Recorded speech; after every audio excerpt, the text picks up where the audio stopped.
Hello, I am back. This video is about Oracle eBusiness remote code execution.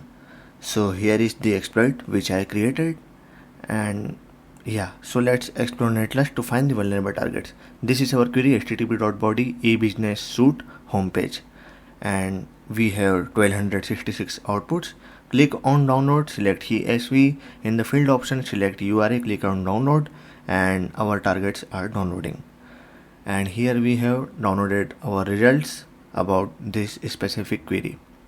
This is my exploit, and to use this we have to use Python 3, our script name, the targets, and then file name which contains the vulnerable instances. Then we have to use our VPS server IP address.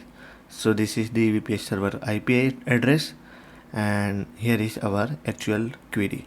Python 3, script name, targets, lhost, our VPS server. Scan is going on, and we have already found vulnerable targets for remote code execution.